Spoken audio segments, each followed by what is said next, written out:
Yes, you. Is there any more in the story that you're going to release later on, maybe? Well, I'll answer the movie part, Terrance can answer the music part. Yeah, the original edit was over 2 hours. But again, you're asking people to sit through 90 minutes of screaming loud music, and it's a hard thing to ask them to do, and imagine having them listen to 2.5 hours, which is the first cut, was 2.5 hours. And so it was kind of a hard thing, so we had to cut a lot out, and not only that, we had to cut a ton of music out as well. DVD extra? But DVD extra, please? As most of you I hope know, the soundtrack is currently available. And it features 22 tracks that you've heard here. The big tracks, the songs, the arias. But for the movie, in particular, there was something like the equivalent of about 3 discs worth of music recorded and mixed.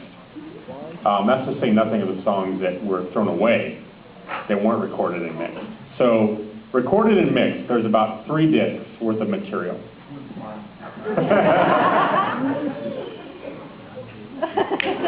You in the back, I saw that face.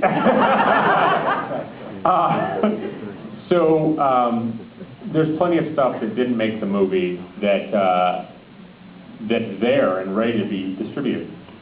And really all it takes is showing to the studio there's enough of demand to warrant them distributing the music, which is already recorded. So the hard part is done. It's creatively finished. I mean, think about it. There's Sarah Brightman tracks that are in limbo right now. And you know, whatever you feel of her, there's a Paris Hilton track that kicks ass that's in limbo right now. And we want nothing more than to release it. So that's part of the additional stories and music that exists. Will it be on DVD? Some of it will. Well, this leads me again. I'm going to get on a soapbox twice tonight. I'm going to step on it right now. They don't think there's an audience. They don't believe it. And we send them emails every night. We come out and we take pictures of everyone. And we say, look, there were people here. Look, they did dress up. And you know what the first reaction was? True story. You told them to dress up. This doesn't count. And let's say that I did say that, which I did, but let's say I did say dress up and sing. Who cares? They're doing it. You guys are doing it. You're embracing this. But everything that we do, they come up with an excuse why it happened. We sold out when we opened up. When we opened up in Los Angeles and New York, we sold out every theater, and the response was, it's all your friends. Doesn't count. And so we sold. But you are our friend. Yeah, no. So everything that we do, there's an excuse why we've done it. If we say, look, we've sold merchandise, they said, well, you probably bought it.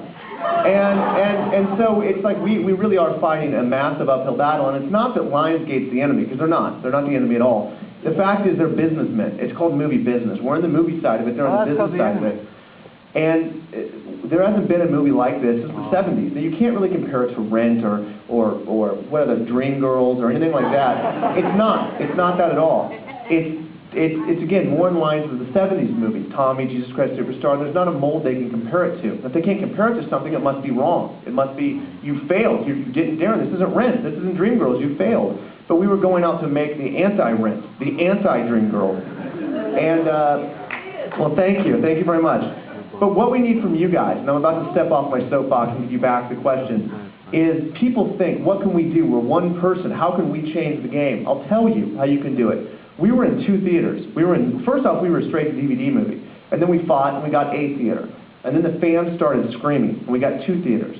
And then all of a sudden, a group of people from Austin started doing these protests in the middle of the street. And all of a sudden, Lionsgate goes, fine, you have Austin, go away. So we got Austin.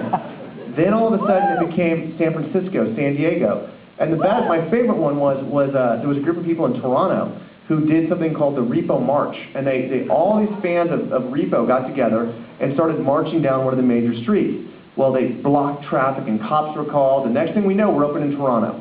And so people say, what can we do? We're one person. You can change the game. You can change the world for movies like this. And I think, going back to the question, why did I do this movie? I've done 3 sequels. I'm attached to a remake. I'm the most unoriginal bastard in the world right now trying to do filmmaking. But that's not why I went to Full Sail. That's not why I went to film school. I wanted to do something original. I wanted to do something different. That's what REPO is. I'm sick of the cookie-cutter movies. I'm sick of the carbon copies. I am sick of that regurgitated shit that's given to us every single day. I say, fuck it, let's do something different. Let's do something you haven't seen.